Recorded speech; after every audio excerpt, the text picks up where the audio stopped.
రాష్ట్రాలు ఉంటే తెలంగాణ 24వ ర్యాంకులో ఉంది. అప్పులు జిఎస్డిపి నిష్పత్తి తీసుకుంటే చాలా ఆరోగ్యకరమైన పరిస్థితి ఉంది తెలంగాణది. 24th ర్యాంక్ తెలంగాణదని చెప్పి కేంద్ర ప్రభుత్వం స్వయంగా పార్లమెంట్లో ఇచ్చిన లిఖితపూర్వకమైన సమాధానం.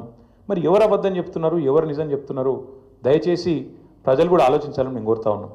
గడిచిన 10 ఏళ్లలో తలసరి ఆదాయంలో భారతదేశంలో నెంబర్ 1 చేసిండ్రు కేసీఆర్ గారు తెలంగాణ. మాకు అప్పజెప్పిపోయినాడు కిరణ్ కుమార్ రెడ్డి గారు. తెలంగాణ అనే రాష్ట్రం 12వ స్థానంలో ఉండే తలసరి ఆదాయంలో. కానీ మేము దిగిపోయినాడు నెంబర్ 1 స్థానానికి తీసుకుపోయింది కేసీఆర్ ప్రభుత్వం కాదా? అట్లాగే ఆర్థికంగా రాష్ట్రాన్ని పరుగులు పెట్టించి దేశంలోనే అగ్రగామిగా తయారు చేసి బంగారు పల్లెంలో పెట్టి నీకు అధికారం అప్పచెప్తే 17 నెలల కాలంలోనే అస్తవ్యస్తం చేసింది నువ్వు కాదా? అస్తవ్యస్తం చేసినావని ఉత్తగానే అంటలేను నేను. ఒక్క చిన్న ఎగ్జాంపుల్ మీకు చెప్తా. స్టాంప్స్ అండ్ రిజిస్ట్రేషన్ 4 ప్రధానమైన ఆదాయ వనరులు ఉంటాయి ఒక రాష్ట్ర ప్రభుత్వానికి. సొంత పన్నుల రూపంలో వచ్చే ఆదాయం తీసుకుంటే 4 హెడ్స్ ఉంటాయి. ఒకటి స్టాంప్స్ అండ్ రిజిస్ట్రేషన్, అంటే మనం ఫ్లాట్ కొన్నప్పుడు కానీ, ప్లాట్ కొన్నప్పుడు కానీ, ల్యాండ్ కొన్నప్పుడు కానీ కడతాం కదా ప్రభుత్వానికి స్టాంప్ డ్యూటీ, అది. రెండవది వెహికల్ సేల్స్, అంటే బండి కొన్నప్పుడు కట్టే పన్ను. మూడవది నువ్వు రోజు కొనుక్కునే కూరగాయలు కానీ, నువ్వు రోజు కొనుక్కునే పప్పు ఉప్పు కానీ దాని మీద కట్టే పన్ను జిఎస్టీ రూపంలో వస్తుంది ప్రభుత్వానికి. నాలుగవది లిక్కర్ మీద వచ్చే ఎక్సైజ్ ట్యాక్స్. ఈ 4 హెడ్స్ నుంచే మీకు దగ్గర 80% ఆదాయం ఒక ప్రభుత్వానికి వస్తుంది.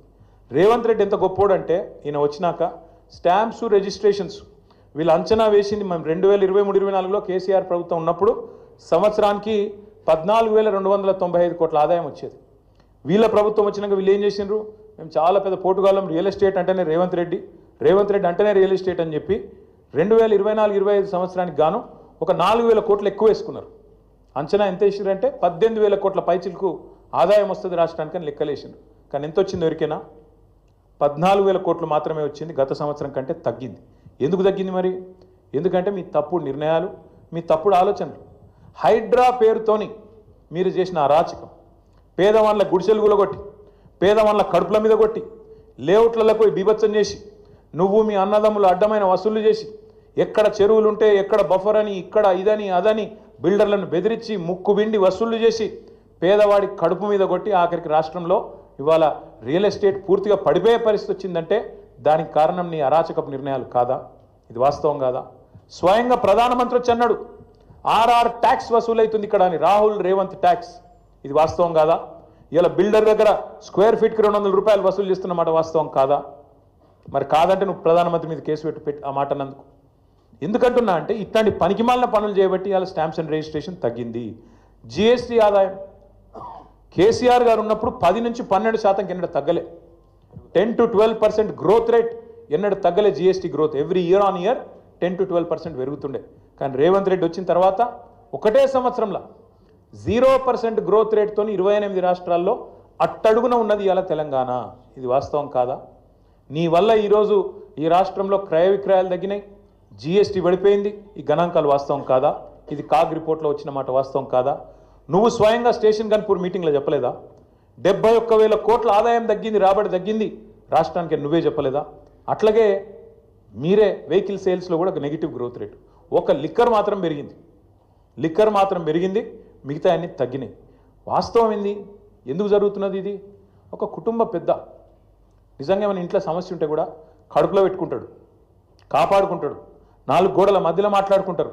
కానీ బజార్లో పడి మా రాష్ట్రం దివాలా తీసింది, మా రాష్ట్రం సంకనాకిపోయింది, మా రాష్ట్రం పూర్తిగా ఎయిడ్స్ పేషెంటు, క్యాన్సర్ పేషెంట్ అని ఎవడన్నా మాట్లాడతాడా?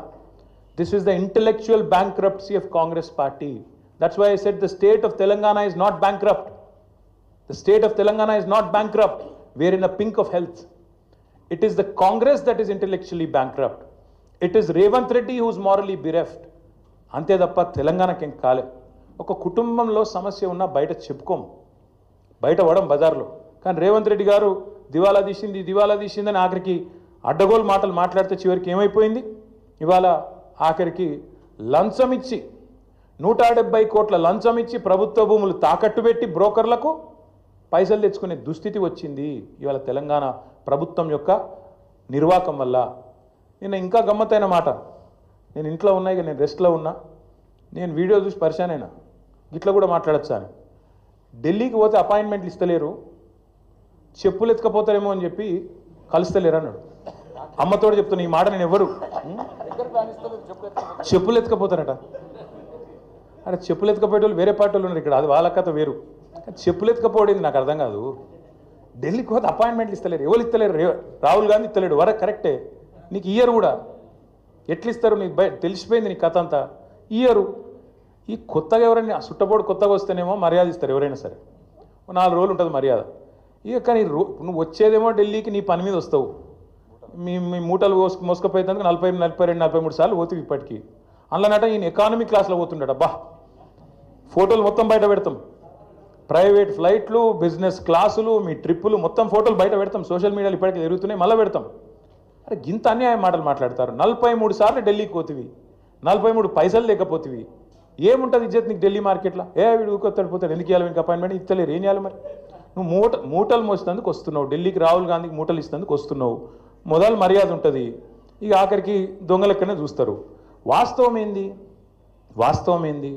కేసీఆర్ గారేమో అప్పు చేస్తే 4,17,000 కోట్లు 10 ఏళ్లలో, సంవత్సరానికి 41,000 కోట్లు అప్పు చేస్తే కేసీఆర్ గారు ఏం చేసిండ్రు? ఒక్కొక్క ఇటుక పేర్చుకుంటా రాష్ట్రానికి శాశ్వతంగా పనికొచ్చే నిర్మాణాలు చేపట్టిండు.